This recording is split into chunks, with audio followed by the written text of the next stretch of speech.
This is Canada Reads American Style, featuring two friends who love Canada Reads and Canadian literature. Welcome our host Rebecca from Michigan and Tara from Ontario. Hello and welcome to Canada Reads American Style. This is Tara and I'm here with my podcast partner Rebecca. Hello, Rebecca. Woohoo! Day one. Day one. Yes, it is Canada Reads season, people. Actually, I guess season started months ago, really. It is Canada Reads week, day one. And we are here to give our impressions of the debates today. There will be spoilers, so if by chance you haven't watched it and you don't want to know who was voted off today, then pause, go to CBC, watch the debates, then come back, because we're going to talk about it all, right? Absolutely, yes. Yeah. Okay, what did you think of the first day? I thought this was a perfect example of how Canadians are known worldwide for being really nice. I thought they were so freaking nice. I was like, I mean, don't get me wrong. I kind of feel like there might be a balance between too nice and combative, which I don't like. So I felt they were a little on the nice side today. Yes. On the very nice side today. And that's not a bad thing, but it kind of surprised me. I mean, not that I expected anybody to be, rude or anything. I wasn't expecting that. It's just, it really struck me how kind and nice everybody seemed. Did you get that impression or no? Yes, at the same time. So I thought for day one, I thought the debates were really good. Like I found in previous years that barely have we heard from all of the defenders and what they have to say about their books before we vote off a book. Whereas today I felt like Ali really had them focus in on a couple of questions and gave everyone like someone would answer, and then he would choose someone to, like if they talked about, if person A mentioned person B's book, then person B, what do you think? Like, so I thought they jumped in really good, really well. But you're right, they were very kind. Yeah, I think part of it too is and they only did it a little bit, so it wasn't a lot, but they did a little bit where, they'll say, oh, when he asks the question, then they'll bring up their book. And I thought, I wish they would just, or maybe on the first day, it's okay for them to just talk about their own book a lot. But then after that, I hope that they don't let them do that, where they just basically always use their book as their example of the best book. You know what I'm saying? So I'm hoping that kind of changes, because I know in the past, sometimes that just gets a little old because you want to hear more debate. Yes. Like one of the things I did appreciate actually, and I think Saïd was the first one that I noticed, where he really said some very complimentary things about someone else's book. And I really, really like that. And I think Shayla did as well. And I really like that aspect of it, because I think also it's a way to support a book and get others to think about the book really from day one. I don't know. Yeah. I will say one of my first impressions too, or one of my first takeaways from it, is that I felt like there was a little memoir versus memoir internal debate going on between the two, between Shayla and Linwood. Yeah. Like mine is not as tedious, or no, I think that was someone else who used tedious, but I think they both knew that chances are there's not going to be two memoirs going at the end, right? I mean, there could be, but I felt like they were both kind of making little digs at the other person's memoir, which I thought was fun. Yeah. I do think too that Linwood said on a couple of occasions about the fact that they had nonfiction, which are real stories. And he used the word real stories. And again, it's like, I mean, for a guy who writes fiction, I was like, dude. Stop that. That's amateur. No, yeah. We don't need that. Yeah, exactly. Yeah. That one's been used multiple times. Yeah. We're over it. Yeah, we've heard that, and it gets old. I mean, that does get really kind of old, but yeah. But I will say my other impression is I don't know Linwood Barclay, so I really liked him a lot. I thought he was really respectful, and especially the book that got voted off, I mean, it was four 4-1. Mhm. So I don't think there were any surprises there for anybody. But I just like how he was respectful about trying to point out maybe why that book wasn't necessarily the best thriller to pick. And especially as a thriller writer, which I was like, I just thought he was very diplomatic and I really Yes. appreciated that. Made me really like him for that. Yeah. Yeah. But at the same time, diplomatic, but he still let his opinion be known, Absolutely. right? Yes. Yeah. Because that's what I was one of the things I was looking forward to from the debates this week was Linwood Barclay, a thriller writer, defending a memoir in which he's competing against a thriller. So how is he going to handle that? Is he going to be biased towards the thriller? And I don't think he was. No. I think he again was very diplomatic, but he said what he needed to say.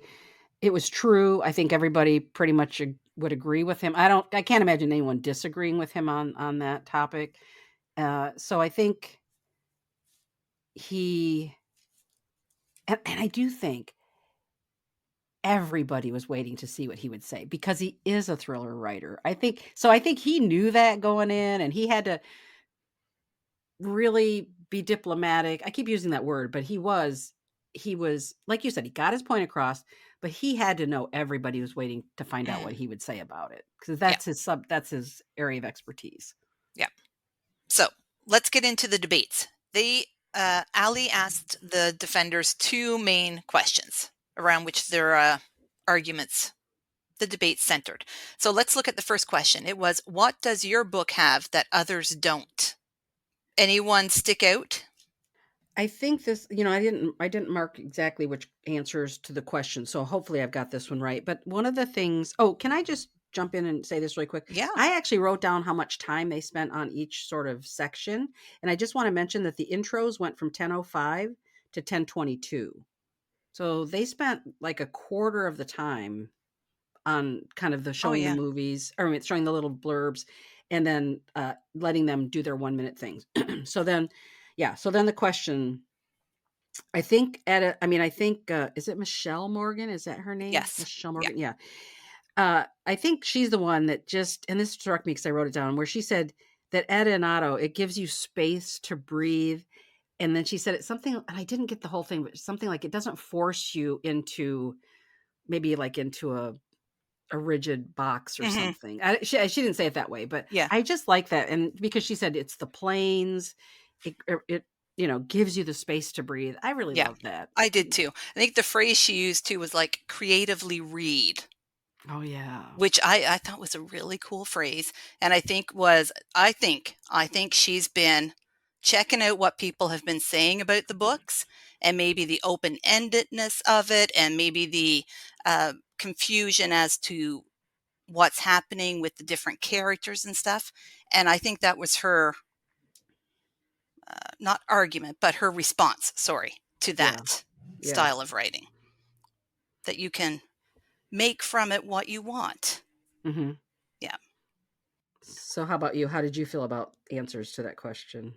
I thought Maggie's was okay. Like, she used that hers was accessible, that the thriller was accessible, and that thrillers can cross genres so that it's not just a thriller, but it can be other things, romance and stuff like that. I thought that was fine, but at the same time, I think any book can do that. Mhm. You don't, no book needs to be pigeon-toed into any one thing.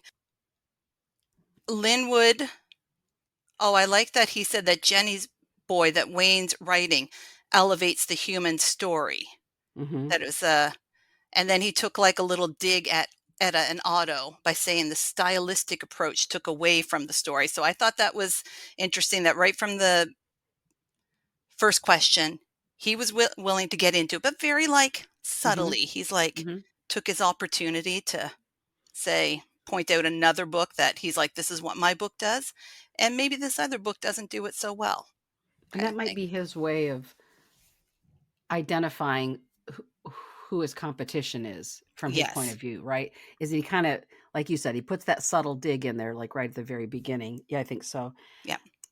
One of the things I liked was when Saïd, and I didn't write it down verbatim, but he just talked about it was kind of like I wrote down like an outsider's perspective. Like I love that because he actually made me just in the little bit that he when he spoke about the book, it was so eloquent that it made me actually think of the book a little bit differently. And it's hard to explain how it did, but it made me kind of go, I think I didn't appreciate enough of Dandelion when I read it, because I did get because I think it was Linwood Barclay, I think, that said it was a little flat in the beginning or slow or Mhm. something in the beginning, and I did have that part in the very beginning where I was a little bit kinda going like, "Yikes, let's keep moving along." So I did have this and it didn't I mean, it wasn't like a big massive thing, but it was just this thing where I was going like, "Come on, come on."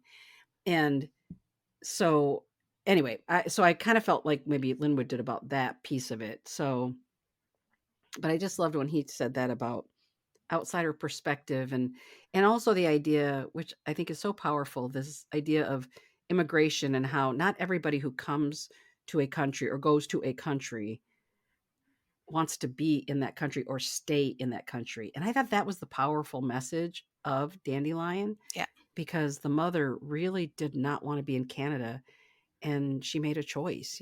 So anyway, yeah. Yeah. I think Saïd is gonna be a fierce defender this week. Mhm. I think he's gonna do really well with Dandelion. Yeah. I Yeah. I 100% agree with that. Yeah. Yes. And I think and also, let me just say, I think too, Dandelion might be the one that won't have as many, like, points against it in the competition. Yeah. Yeah, there wasn't much against it. Like Linwood said, it was a little, like you said, flat at the beginning for him, but there was not a lot of critique otherwise against Yeah. Dandelion this week, today. Mhm. Uh, the other one that I really liked, what they said was Shayla, when she talked about how the Two Spirit Journey honors both the Indigenous storytelling but with the non-Indigenous writer, so like representing a reconciliation between the two in terms of the book. I thought that was a strong argument right from the beginning she came out. Yep. And she said it in a way that it was almost to me like she didn't say it like, "Ha here's my major point I'm gonna make," but it was. Yeah, But she did it in a way that was just like you said, she just put it out there. I wrote that one down too. I thought that was an amazing point that she made, and, yeah, I think it's gonna be a good competition, really. yeah. Oh, I I do don't know. too. I I do can't too. imagine who's gonna end up winning by the end, yeah. Yeah, they were fantastic today. I do have something that I want to ask you though. Something else that Shayla said when she was talking about Dandelion. And she said that I think she enjoyed the book, but she wanted mental health resources. I don't know if that's the responsibility of fiction or a fiction writer to I mean, I've seen it in some books like at the end and stuff, but I don't know if that makes or breaks a book for me. Yeah, that stuck out to me too in the sense that I was thinking to myself, so many books now will often put that kind of information in there and also like a lot of trigger warnings or Mhm. something.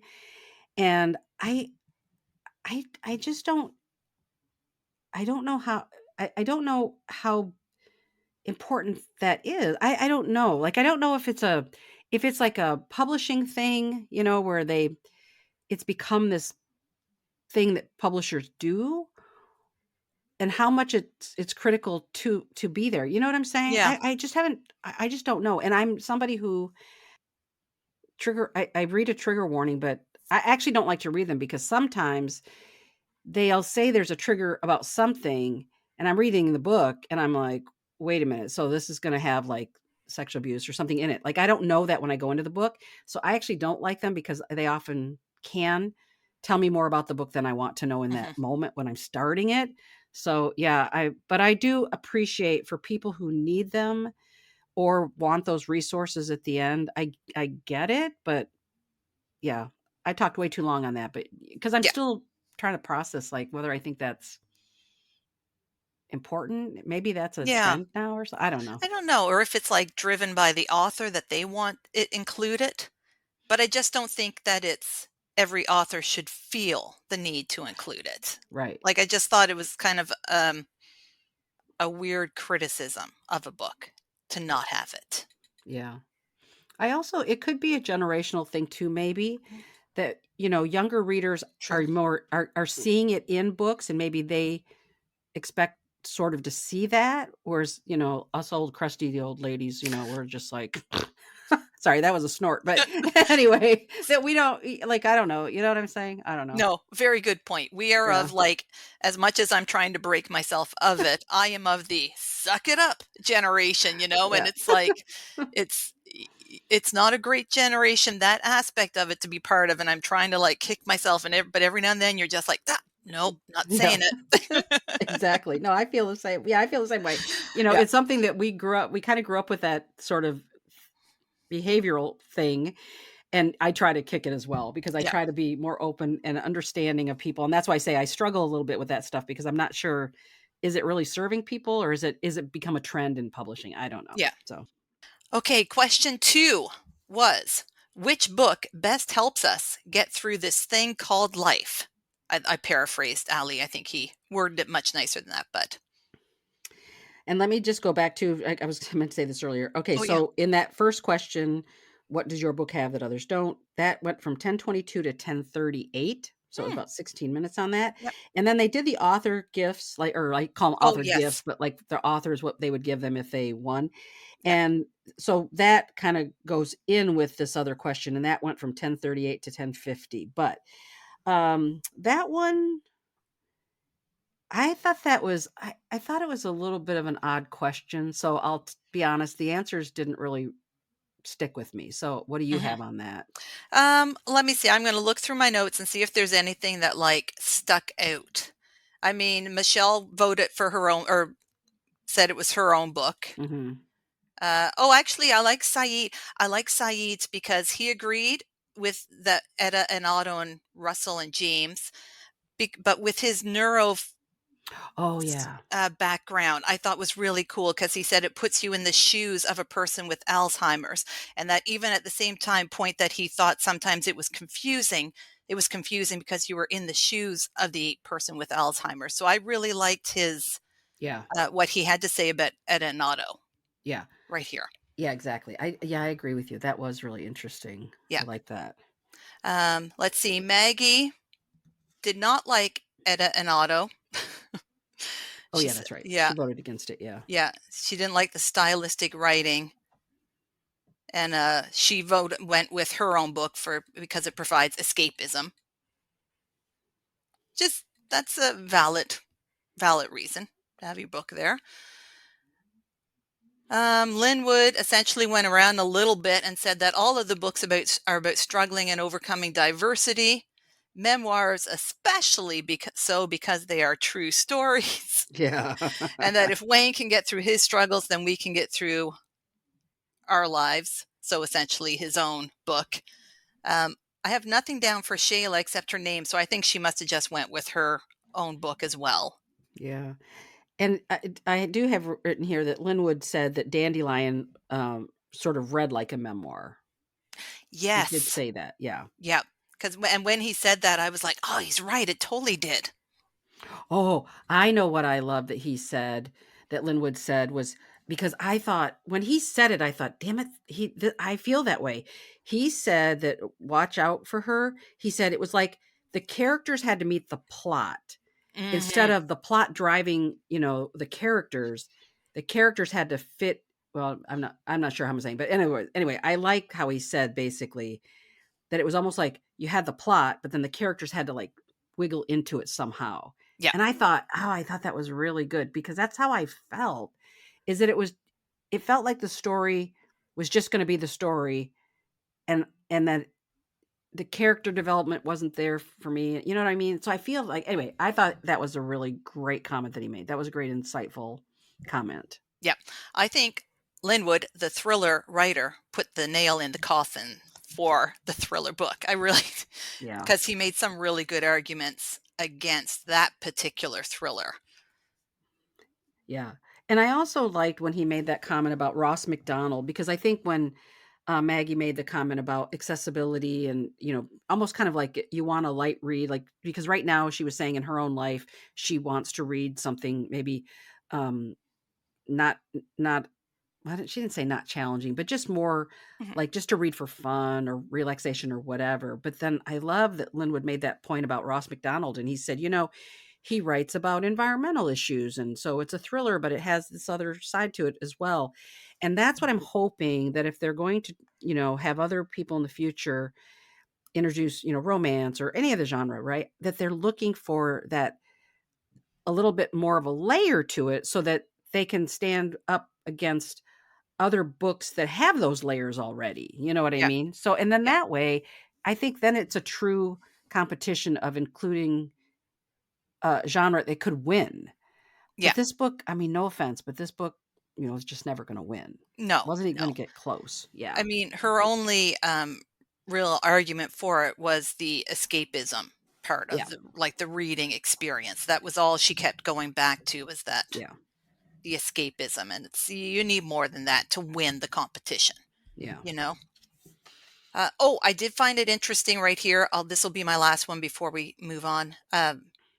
When this was, I think, in response to Linwood talking about all the books referring, all being about some kind of struggle and overcoming diversity. And so he mentioned the memoirs.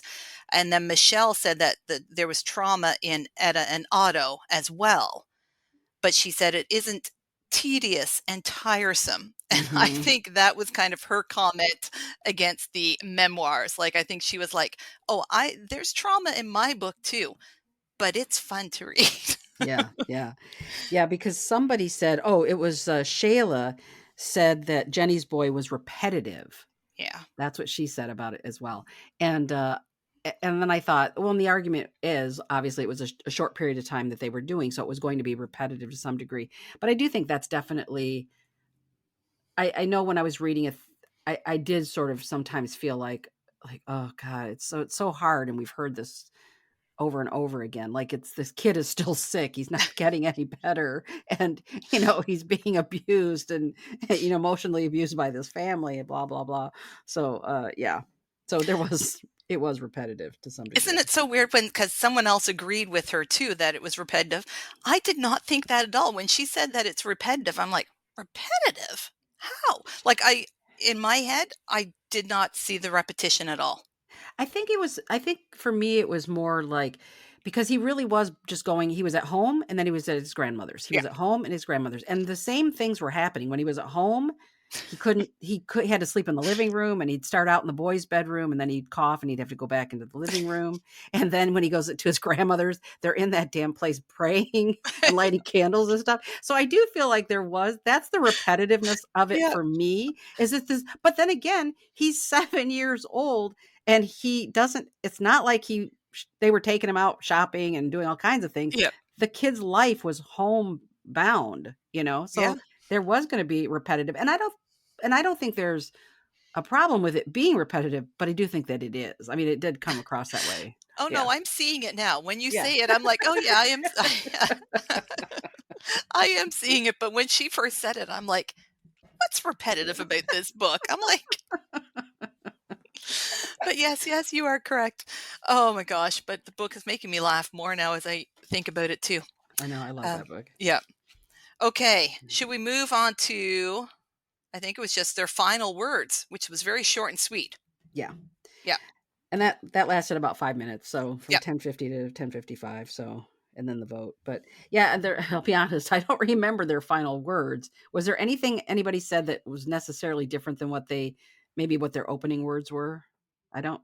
One thing that I liked was Saïd, who said that Dandelion makes you feel less alone and that immigrants often feel isolation, and that this book took away some of the isolation. So I think he was the best one, had the best argument at the end, Yeah. the little wrap up. Oh yeah.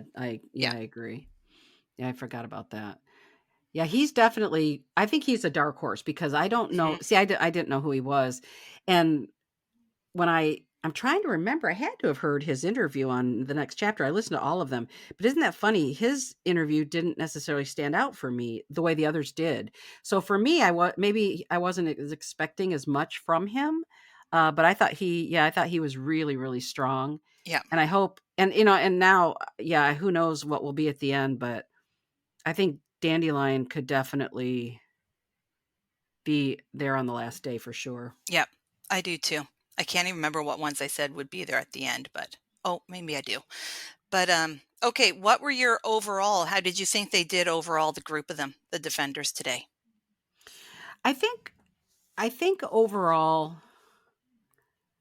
I sort of have to leave Maggie out just because I felt like I don't know, it was just kind of odd. I felt like she came, like you said, she was kind of a one note person. It was just sort of this accessibility and ease of reading it and everything. Hmm. And I think she could have dug deeper maybe to pull out some more.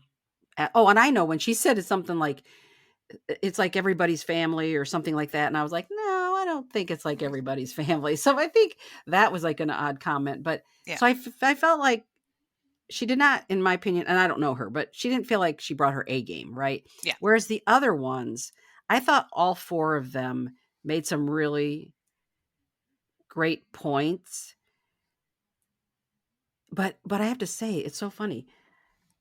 It felt very like flat for me in some ways, which Mm. is so weird because I know you don't feel that way. Hmm. But I think you're helping me realize that the other four made some great comments and that maybe this is going to be a really strong debate because there wasn't the drama, like nobody Yep. stood out because they were gonna be, snarky or anything like that.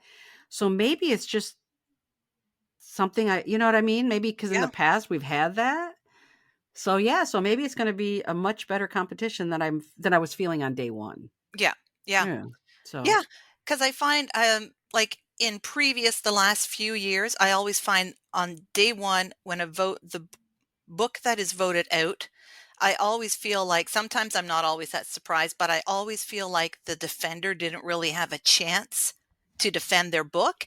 But mhm. today I did. Today I felt like everyone had an equal like Ali did a great job of asking a question and moving that question and around and giving everyone opportunity to both answer the question and reply to what had been said about their book. And maybe it's also because nobody kinda hogged time or anything. Mhm. So maybe that's why you've got 4 or 5 people who are respectful of one another's time, and they're gonna get their good points in, but they're also gonna give others an opportunity to really speak up. And so Yeah. maybe, because think about it, that young man, I don't remember what his name was, the one that had the reading disability. Oh, I mean, Dallas?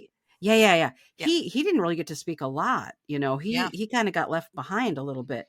And so I think maybe this is why we're going to have just a really dynamic debate that I wasn't anticipating. Yeah. Yeah. Yeah. I think it's gonna be a good week of debates. Mhm. I'm looking forward to it. Yeah. Yeah. You're right. I agree with you Yeah. now, 100%. And I don't know if we we ever say that the thriller, Watch Out for Her, was the one that was voted out? I don't know if we did, but Yes. that in the end, when they voted, it was 4 against 1. Maggie voted for Etta and Otto and Russell and James. Everyone else voted to have remove Watch Out for Her. Yeah. And so And I created, of course, my little spreadsheet, which I'll share with mm, you. right. I'll send it to you every time at the end of the day, where that way you can always see who voted for which book. I do Yes. this little spreadsheet thing, so Yeah, I look I'll share forward it to with that. you. Awesome, thank you. Yeah, absolutely. Any predictions for day 2 before we say goodbye? I'll let you go first. I have to think about it. Oh, I that's why I asked you. You, like, turned it around on I me. know. Let me Turned it around. think. Okay, so what do we have? The 2 memoirs, Dandelion and Etta and Otto.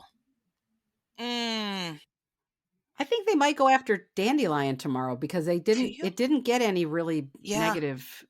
It didn't get anything really. yeah. I think they could go for, Jennie's boy or Etta and Otto, because 'cause they're both of them had some little critiques against them in terms of, uh,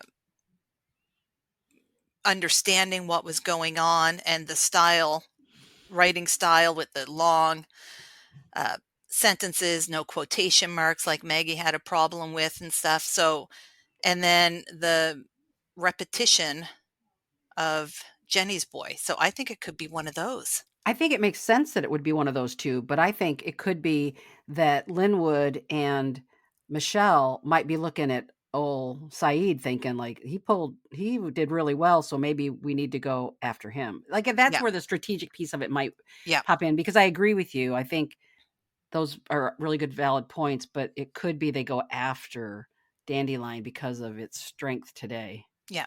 Saïd's strength as a debater. Yeah. Oof. That's good. Okay. Okay. There we go. Day 1 is a wrap, Yep. and we will see you tomorrow after day 2. Happy Canada Reads. Thank you for joining us on our bookish journey. If you enjoyed this episode, please consider subscribing, rating, and reviewing Canada Reads American Style wherever you listen.